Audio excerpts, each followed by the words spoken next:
지능을 가진 모든 존재들은 학습이라는 행위를 합니다. 학습을 통해서 과거에 경험하지 않았던 상황을 마주했을 때 그에 대한 적절한 대처 방안을 찾아내죠. 인공지능도 학습을 합니다. 인공지능이 하는 학습도 개념적으로는 우리 인간이 하는 학습과 크게 다르지 않습니다. 예를 들어서 사진에서 자동차를 찾아내는 인공지능을 가정해 봅시다. 일단 자동차는 여러 가지 종류가 있고 종류별로 브랜드도 다양하죠.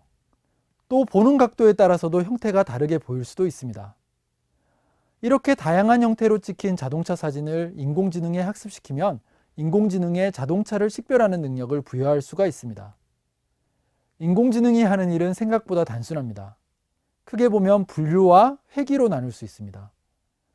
분류는 인공지능이 예측하는 값이 불연속적일 경우를 나타내고 회귀는 인공지능이 예측하는 값이 연속적인 경우를 나타냅니다. 예를 들면 사진에 찍힌 대상이 자동차인지 사람인지를 구분하는 것은 분류이고 여러 경제 지표들을 종합해서 올해의 경제 성장률을 예측하는 것은 회귀입니다. 학습은 크게 지도학습, 비지도학습, 강화학습으로 나눌 수 있습니다. 지도학습은 학습 과정에 개발자의 개입이 반드시 필요합니다. 개발자가 입력 데이터와 함께 정답을 같이 넣어주는 거죠.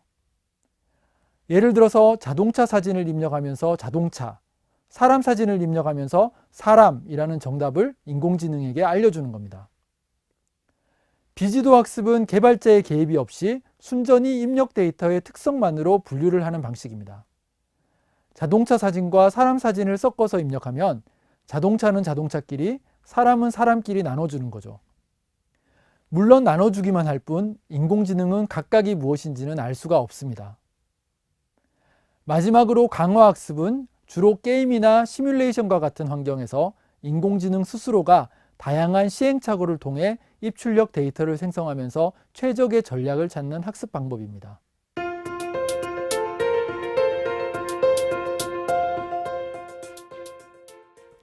많은 분들이 머신러닝과 딥러닝의 차이에 대해 궁금해하십니다. 사실 크게 보면 딥러닝도 머신러닝의 한 가지 방식이라고 보는 것이 맞습니다. 다만 딥러닝이 나오기 전부터 사용되던 전통적인 머신러닝 방법과 딥러닝은 상당히 다른 원리와 방식으로 작동하기 때문에 일부에서는 둘을 구분짓기도 합니다.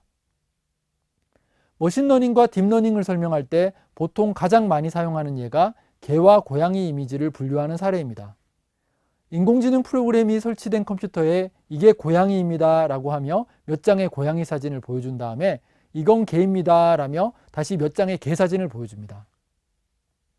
그런 다음에 기존에 보여주지 않았던 새로운 고양이 사진을 보여주면서 이건 고양이일까요? 개일까요? 라고 컴퓨터에게 물어봤을 때 고양이라는 답을 얻어내는 것이 지난 20세기 인공지능 연구에서 가장 중요한 주제였습니다.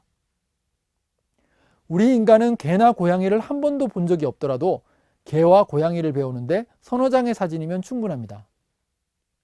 하지만 불과 20년 전만 하더라도 컴퓨터에게 100장의 개와 고양이 사진을 보여줄 때 80% 이상의 정확도를 얻기 어려웠다면 믿으시겠습니까?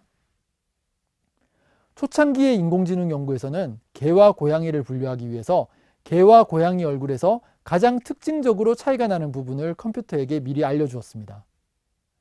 예를 들면 개는 눈의 크기에 비해 코가 크지만 고양이는 상대적으로 코에 비해 눈이 크다라는 정보를 컴퓨터에 미리 입력해 두는 것이죠.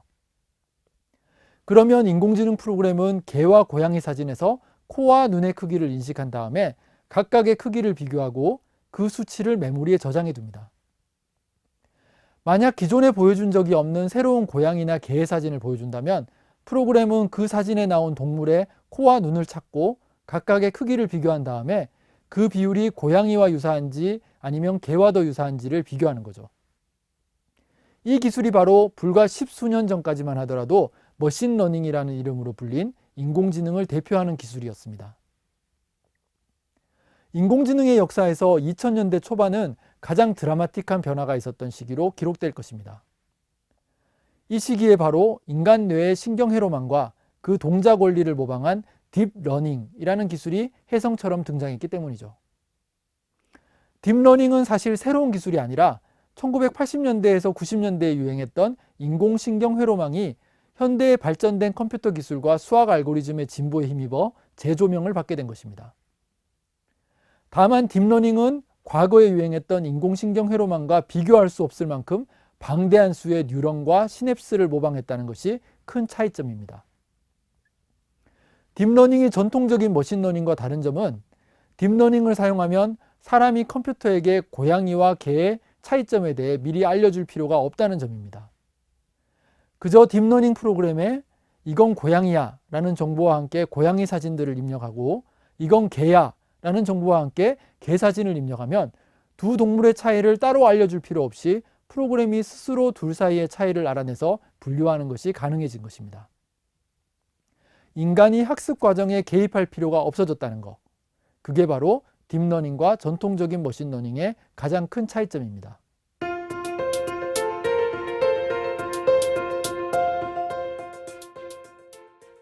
만약 제게 알파고가 이세돌을 상대로 승리를 거둘 수 있었던 비결을 딱 하나만 꼽으라면 저는 알파고는 바이어스, 즉 편향이 없다는 점을 꼽고 싶습니다. 사람은 바둑을 배울 때 정석이라는 것을 기반으로 학습합니다. 정석이라는 것은 지난 수천 년간 인간끼리 바둑을 두면서 얻은 일종의 경험적 규칙입니다. 하지만 알파고는 매 수를 둘 때마다 이전에 어느 곳에 두고 있었는지의 순서를 고려하지 않고 바로 현재 바둑판의 형세만을 토대로 다음 수를 찾습니다. 즉, 매수를 둘 때 그 순간순간의 바둑판의 형국만을 토대로 결정을 내리기 때문에 바이어스가 전혀 없다는 거죠. 그런데 사실은 이세돌과 맞붙은 알파고도 인간 고수들의 기보를 토대로 초기 학습을 했기 때문에 어느 정도는 정석과 비슷하게 진행을 하는 경우가 대부분이었습니다. 그런데 2017년 말에 구글 딥마인드에서 알파고의 업그레이드 버전인 알파고 제로를 내놓습니다. 알파고 제로는 인간의 기보를 전혀 사용하지 않고 강화 학습만으로 학습을 했습니다. 아예 인간의 요소를 지워버린 거죠. 그 결과는 정말 놀라웠습니다. 이세돌과 대결했던 기존의 알파고와 100판을 붙어서 100번 모두 승리를 거둔 겁니다. 인간이 수천 년 동안 경험적으로 쌓아온 바둑의 정석을 뒤엎는데 불과 몇 달도 걸리지 않았습니다. 알파고 제로는 강화 학습이 인공지능의 강력한 무기가 될 수 있다는 사실을 보여줬습니다. 강화 학습은 반복적인 시행착오를 할 때 그 결과가 좋은지 혹은 나쁜지를 정확하게 평가할 수 있는 문제라면 어디든지 적용이 가능합니다.